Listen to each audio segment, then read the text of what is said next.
He's here. Now broadcasting from the wide open spaces of McLendon-Chisholm, Texas, deep in the bowels of a hidden bunker somewhere under the brick and steel of a nondescript building, we've once again made contact with the greatest threat to Rockwall County's liberal left, a true conservative and our leader, Bunker Bob.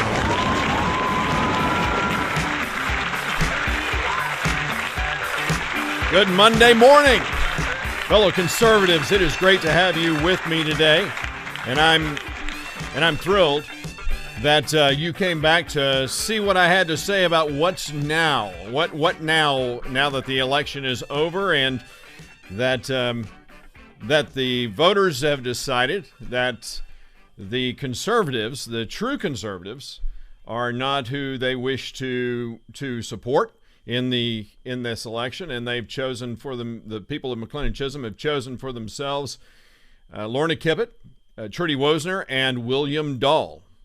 And the one thing that is apparent about this election, the one thing that we can say empirically, is that the 100% of the voters in this election voted to keep the tax rate low and to protect our open spaces. And the reason I say that is because all six candidates campaigned on that issue, on those two issues. Now, the issue of ending welfare to neighbors of McLendon-Chisholm, that was never addressed. The issue of upholding our city ordinances, like, for instance, specifically the 1.5 acre minimum per home site standard, I'm not sure that the three that won addressed it.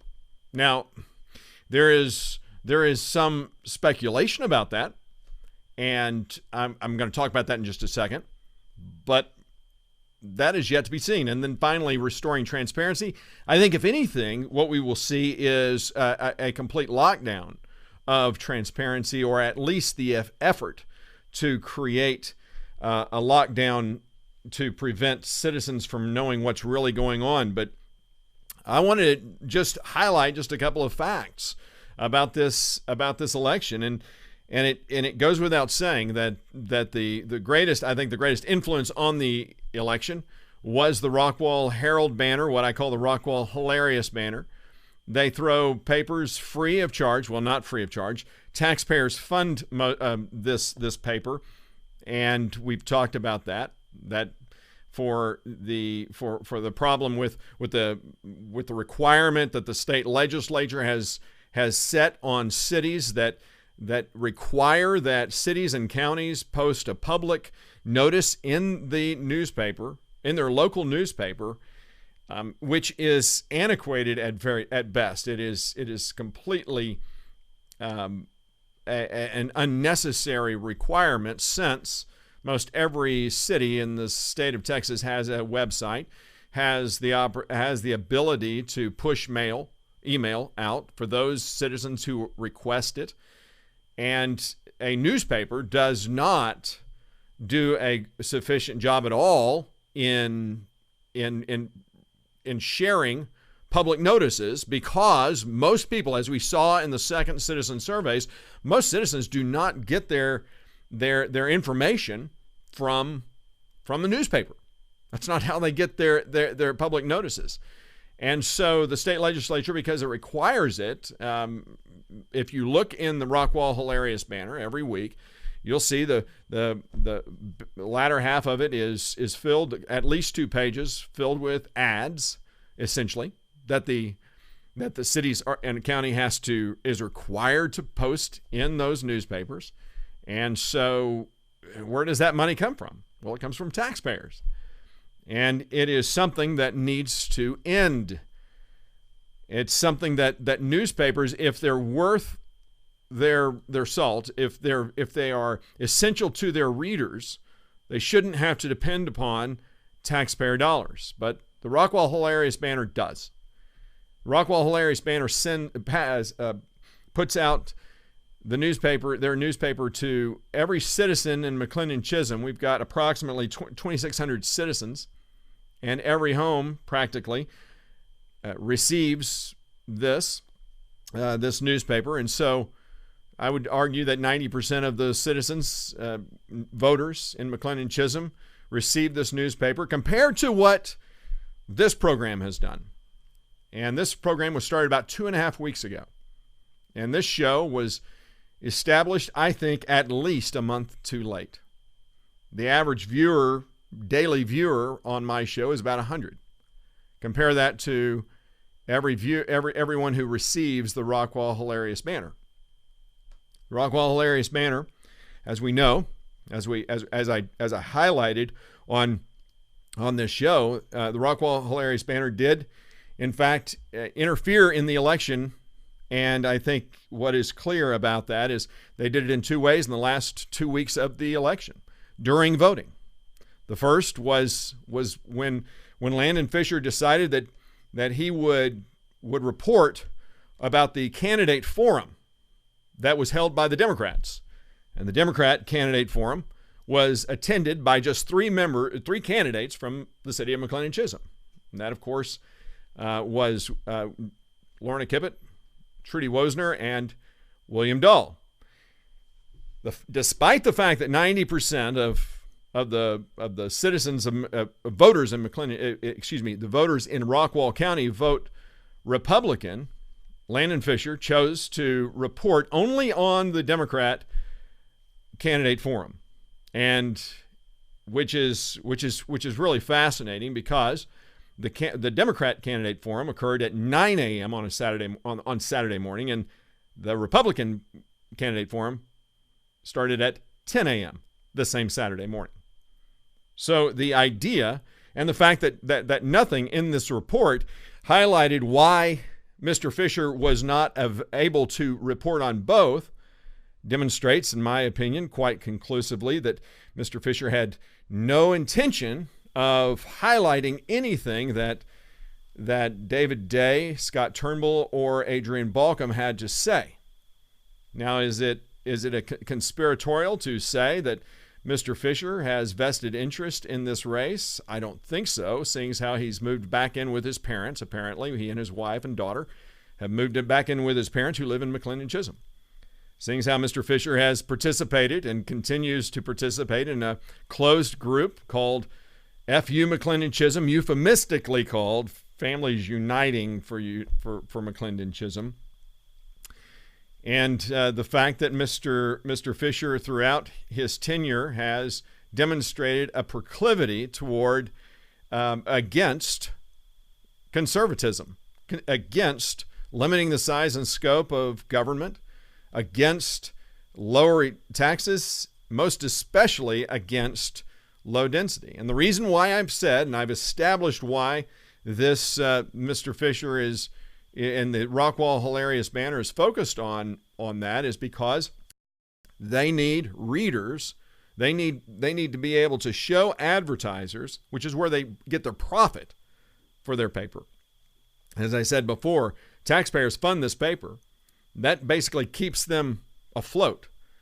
The profit comes from the advertisers, and they need to be able to show an advertiser, hey, look, we are throwing to this many homes. Right now, they're saying they're throwing to a little over 1,000 homes. Well, the fact that that David Day and Scott Turnbull and Adrian Balcom were all focused on maintaining our 1.5 acre minimum per home site standard, what is not missed on the Rockwall Hilarious Banner, because if the governing body of McLendon-Chisholm does that and prevents high density development from moving in, like another high density development from moving forward, like the Sonoma Verde, which is moving forward, specifically the Triple Creek development, which it wants to put 1,867 homes on 409 buildable acres. The development agreement has already been signed. And despite the fact that in comparison, you're talking about Sonoma Verde, which is about 1,100 homes on 500 and something acres, you can see the dramatic difference and the impact to a newspaper like the Rockwall Hilarious Banner. It is all about money. It always has been, and it continues to be. Mr. Fisher then engaged in the election again by focusing on demonizing me, through this scurrilous, false, misleading article that he wrote put on the front page of this news rag. And as I highlighted in my response to this image that they took here was when I was talking about the fact that I'm being demonized. That I was urging people that in case you may believe some of it, I said if you even believe a tenth of what is being written and said about me, then I wouldn't have voted it for me either when on the election previous. But the fact is, I was demonized. And the Rockwall Hilarious banner continued that assault by arguing that I attacked candidates when in fact this program has not attacked candidates. It has brought to light the facts about the candidates, what they say and what they do. And I want to just highlight the only point that I want to highlight, because I've already gone through it line by line, highlighted how scurrilous the article is, how unbalanced, and how it is a true piece of propaganda. The fact that I was not interviewed for the article, even though I'm the subject. The fact that no candidates except for Lorna Kipphut and William Dahl were interviewed for that. David Day, Scott Turnbull, nor Adrian Balcom were not given an equal time. They were not provided the same courtesy that the other candidates were. And in light of the fact that the previous front page article, when it talked about the candidate forums, the fact that the only three candidates that you heard from were Lorna Kipphut, Trudy Woessner, and William Dahl, demonstrates a propensity to propagate lies, to further an agenda that is not one that is balanced. This newspaper, this Rockwall Hilarious banner, has demonstrated by its actions that it in fact interfered in this election and worked in conjunction with these campaigns to support the three candidates that won. What I found interesting about that article, what I was going to say, is that when he talked about the first video attacked Lorna Kipphut, he didn't highlight what the attack was, the so-called attack. He didn't highlight the fact that what I was saying was that Lorna Kipphut and Mark Kipphut, her husband, had campaigned against the tax rollback, and my focus was the fact that she was arguing that she is an advocate for, is a leader for lower taxes. He didn't mention the so-called attack. He just said I attacked. Again, the weight of evidence against the Rockwall Hilarious banner is overwhelming. The fact that Landon Fisher is considered to be a reporter is apropos, do you not think, with what we see in journalism today. There is no integrity to Mr. Fisher's writings, and it is a sad state of affair that we are in as a society. But that's where we're at. So one of the things I wanted to focus, just share with you today, is what would be next for me, and what is next for this show, and what would we be doing now that we have failed. In my opinion, we've failed to communicate the facts and the truth to citizens, that despite the fact that they elected three people who they believe are going to keep our tax rate low and are going to protect our wide open spaces, I think what's clear is that I predict that is not going to be the case. I predict that our tax rate will go much, much, much higher. Not by a little bit, but by a lot. And they will make excuse after excuse as to why they had to, quote, had to do what they're doing. And so, I was inspired by something that was sent to me, and I've been inspired by President Trump, frankly. What what this inspires me, it says, in case you haven't figured it out yet, I'm not your typical Republican. I fight back. And I'm inspired by that fact. I'm inspired by this notion. Donald Trump is absolutely, that is right on point. He is not your typical Republican. He is not your typical conservative, nor am I. And I emulate the idea that what Donald Trump is doing, and I applaud Donald Trump, our president. And I know that there are a lot of you out there who don't agree with our president. That's fine. And that's the great thing about public discourse. But I have the same attitude that if you haven't figured it out yet, I'm not your typical quote unquote Republican in Rockwall County. I fight back. And I think that is what's propelling me to do what I plan to do. You know, one of the things that the Rockwall Hilarious Banner has demonstrated conclusively is that there is no fair and balanced news that's coming out for the citizens of McLendon-Chisholm. I am not suggesting that I'm going to become a journalist. It's not what I'm not trying to become a fair and balanced reporter in the sense that I'm going to try and balance out the two sides. I'm telling you right now that I'm not going to try to be a journalist reporter. I plan to be a conservative who propels and pushes forward a conservative agenda and holds the city council accountable to the things they say that they want to do. I am committed to keeping citizens aware of what's going on in our city. Since the mayor and city council have no intention of broadcasting our city council meetings, that is something that I plan to do. Since the Rockwall Hilarious Banner has no interest in providing a balanced story, I will, and in fact, since the Rockwall Hilarious Banner is focused on choosing liberalism, the liberal point of view, well, I'm going to provide an alternative point of view for citizens who are interested in listening. That may not be a lot of citizens, but the few that do want to join me, I plan to do a weekly show where I will broadcast the city council meetings.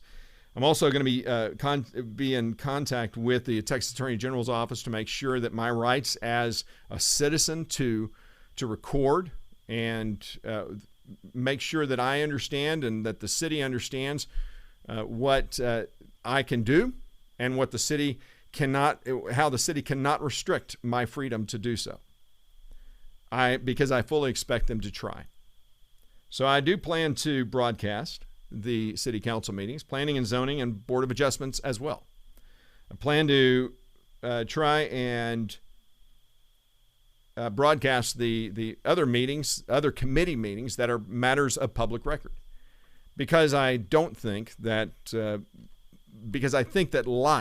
shedding light on something will make it harder for those in office to violate what they say they believe. So my job, in my opinion, is to hold them accountable to conservative principles. And I'm going to tell you this. Whenever Keith Short or Herman Larkin or Jim Bloom or Lorna Kipphut, Trudy Woessner, or William Dahl, whenever they do stand up for conservatism, I will make it very clear that they have done so. I will applaud them and I will support them. I make no bones about it. I will support conservatism. Why? Because this has never been personal for me.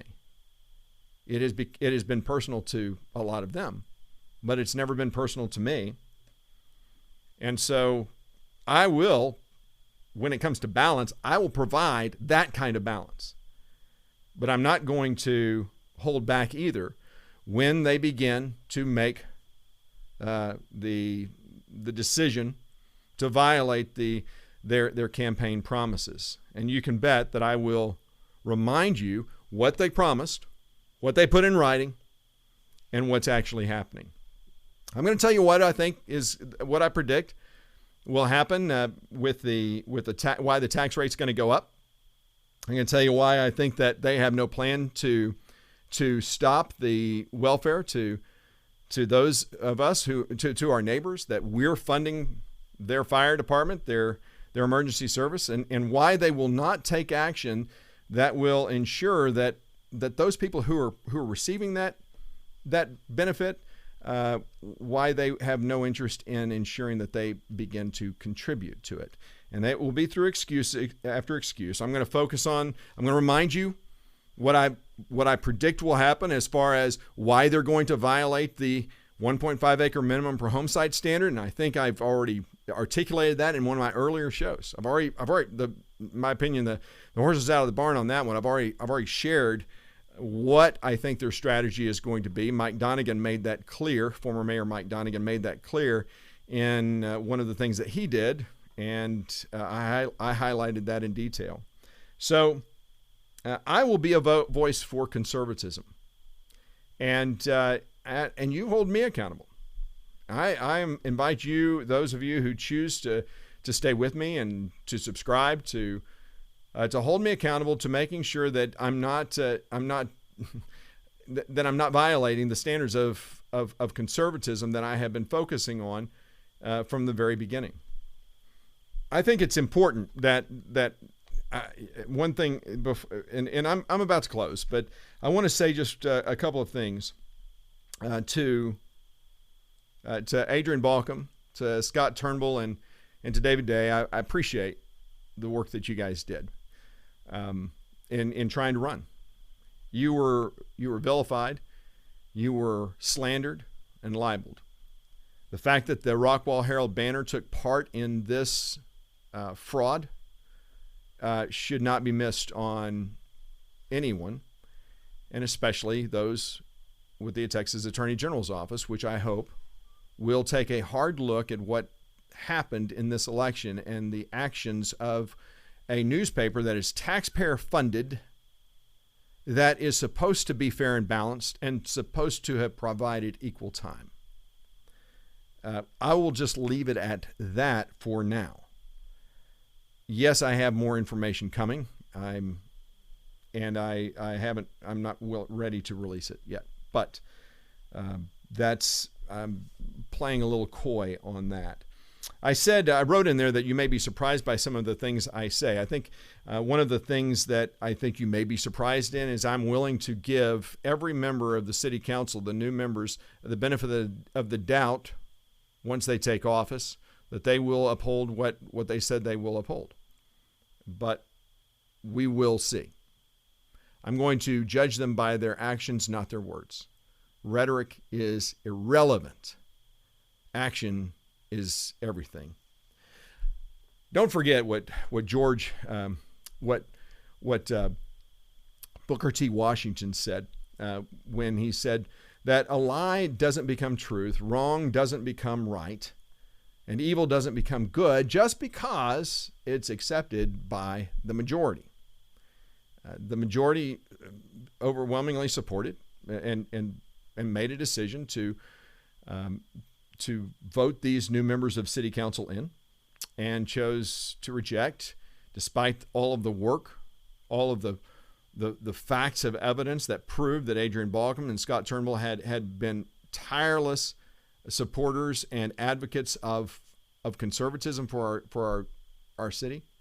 They chose not to believe the facts. They instead, most of them, chose rhetoric over facts, which is a real sad thing. And I was really sorry that happened. But it is what it is. We move on now from here, and I hope that you will stay with me and join me as we take up this fight.